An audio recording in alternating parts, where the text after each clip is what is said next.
আচ্ছা, তুমিও তো নিশ্চয়ই প্রতিদিন সবার জন্য ভালো মন্দ সব কিছু রান্না করছো। কে কখন খাবে, কার কোনটা ভালো লাগছে, কার কোনটা ভালো লাগছে না, কে কখন ওষুধ খাবে, সবটা তোমার নখদর্পণে। কি তাই তো? তোমার তো এটাই মনে হয় তুমি না থাকলে হয়তো এই সংসারটা পুরোটাই ভেসে যাবে, তাই তো? যদি তুমি সেটা ভেবে থাকো, তুমি একদম ভুল ভাবছো। তোমার এদের সবার জন্য তোমার নিজের কাছে নিজের কোনো টাইম নেই। তোমার কি মনে আছে তুমি লাস্ট কবে অনেকক্ষণ ধরে মাথা আঁচড়েছো আয়নার সামনে দাঁড়িয়ে? মনে নেই না? তোমার এটা মনে আছে তো কবে কবে তুমি কপালে একটি সুন্দর করে টিপ দিয়ে আয়নার সামনে দাঁড়িয়ে দাঁড়িয়ে মিচকি হেসেছো? সেটাও মনে নেই না? সেটা না থাকারই কথা।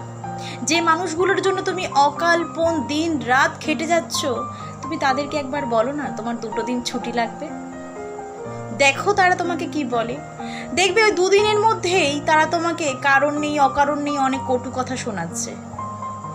কারণ এই সংসারে যাই যতক্ষণ করতে পারবে তার মূল্য ঠিক ততক্ষণই। তুমি সবার জন্য দিন রাত এত খাটছো, তাই তোমার মূল্যটা এখন উপরে রয়েছে। যেই তুমি খাবার জন্য কিছু করবে না, তখন দেখবে তোমাকে কেউ পাত্তাই দিচ্ছে না। তখন তোমার আর মনে হবে না এই সংসারটা আমি না থাকলে হয়তো ভেসে যাবে। তুমি নিজের জন্য ভাবো। সবার জন্য তো সব কিছু করছো, তার ঊর্ধ্বেও কখনো নিজের জন্য সময় বের করো। কখনো নিজেকে নিয়ে ভাবো, নিজে কি করতে পারো, তোমার কি করতে ভালো লাগে, তুমি কি পছন্দ করো, কি অপছন্দ করো, সে সমস্ত ভাবো। দেখবে একটা টাইম যতই ঝড় বৃষ্টি আসুক না কেন, কেউ তোমাকে দুমড়ে মুচড়ে কখনো শেষ করে দিতে পারবে না। কখনো কারোর উপর ভরসা করে তোমাকে পা ফেলতে হবে না, তুমি নিজের পায়ে দাঁড়াতে পারবে। সবসময় নিজের জন্য কিছু ভাবা উচিত।